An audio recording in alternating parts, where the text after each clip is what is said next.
The Doug Wright Show. Doug goes wall to wall when the news is breaking fast on KSL News Radio.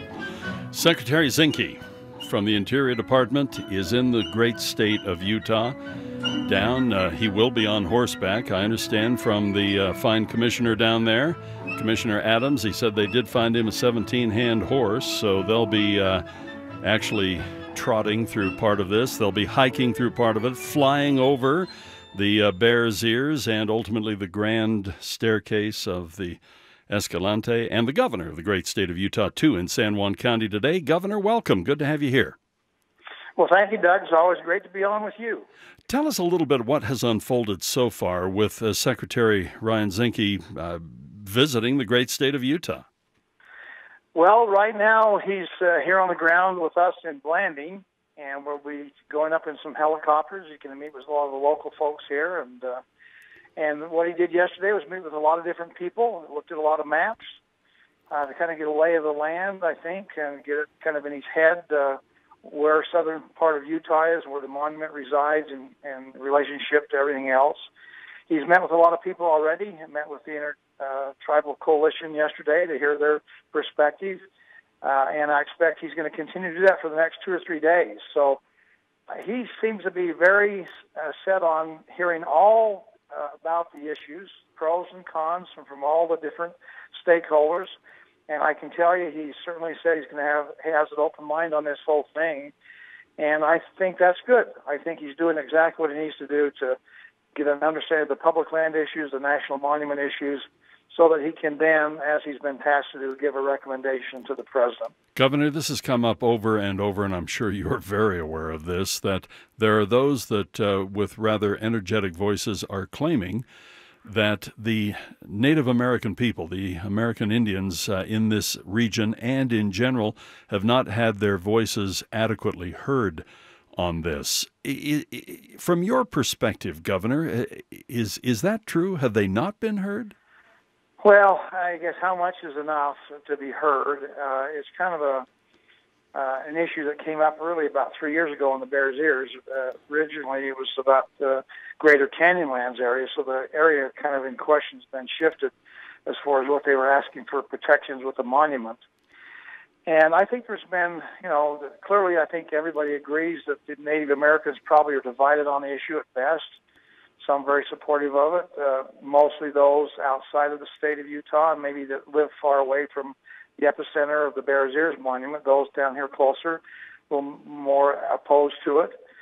But I think the Secretary really wants to hear and get an understanding as far as what the reason for the monument is, the protections. Everybody seems to agree that the protections are warranted. The only two things that seem to be an issue to me are what is the best method of protection? Is it monument? Is it legislatively? Where the Native Americans want to have management capabilities, that's better done with the legislation. And the scope. The size of the Bears Ears Monument is pretty large, and that causes people pause, certainly back here in southern Utah. When you think the total size of this will be about 1.5 million. People talk about 1.3, but when you have to adjust for the state holdings, the private land inside, it's going to be a monument of about 1.5. The Grand Staircase is 1.9. So these are very large areas, and in fact, to put it in comparison, it's the same size as all of Utah County, all of Salt Lake County, all of Davis County, and all of Weber County combined. Wow. So these monuments are pretty large in scope, and the people down here think that may be a little bit of an overkill when it comes to monuments. And so anyway, that being said, I think the task here for Secretary Zinke is to hear from all sides of the issue, the pros and cons of whether it should be a monument, the size, scope of the issue, and what we're trying to accomplish. And I know he's said it repeatedly, we're going to make sure we're following the law. And so I think he's coming here with a very open mind about the issue. He has no preconceived notions.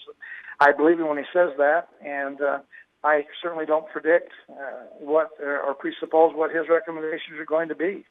What would be a happy outcome? What would, in your opinion, Governor, be a win-win when he makes his recommendation to the president? For me, there's got to be protection. And the artifacts and the archaeological areas here need protection.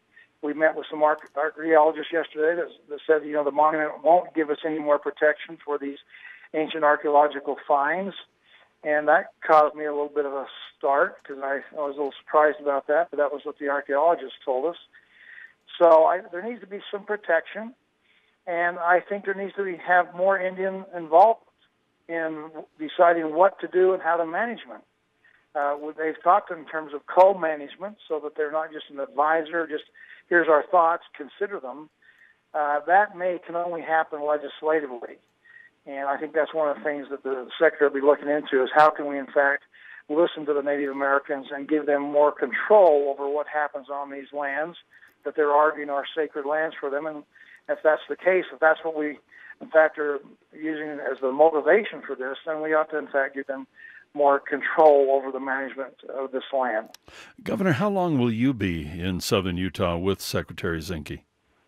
I was with him yesterday. I'll be with him all day today. Some of my staff will continue with him for the duration. I'll return home tonight, back to Salt Lake. So I'll be with him all this day, but my staff will be with him through Wednesday. Governor, I really appreciate you joining us today, and I wish you and all the other folks down there well. On one hand, I really envy the opportunity to see that from the air and get the scope of this, and to be able to hike to some of these most significant sites, and then ultimately the Secretary and some of the commissioners and others will be on horseback. And boy, not many of us get that kind of opportunity to see this grand land that way. Well, listen, you know what? The good news is it's available to you, Doug. Yeah, I know. You need to find a horse. You need to find a way down here. There's trails. There's opportunity, whether it's a monument or not. The access to these lands are open. And there's some spectacular scenery down here, as we have throughout the state of Utah. We have 43 state parks, and we are thinking of adding a couple of more, by the way. Yeah. And so that's really pretty unusual. But, we're down here. We'll be in a helicopter. We'll be on foot. We'll be hiking. We'll be riding horses. So we'll see it up close and personal. But the good news for anybody listening, if you want to come down here and look at it, you can come down yourself. It's open. Yep. Absolutely. Governor, thank you so much for making time. Have a safe experience down there. We'll look forward to having you come back home.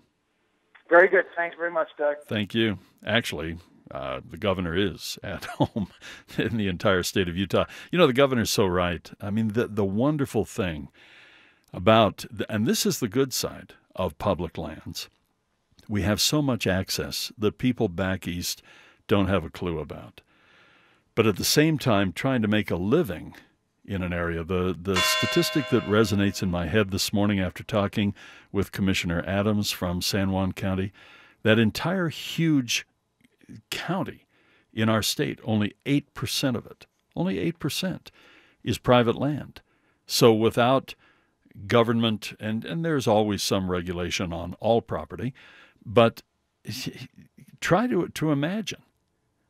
I wonder how many people in Connecticut could even imagine making a living in the state of Connecticut on 8% private land, or in New York, or in the Carolinas, or in Virginia, or in Pennsylvania. It's a little bit of a different scenario for us out here in the West.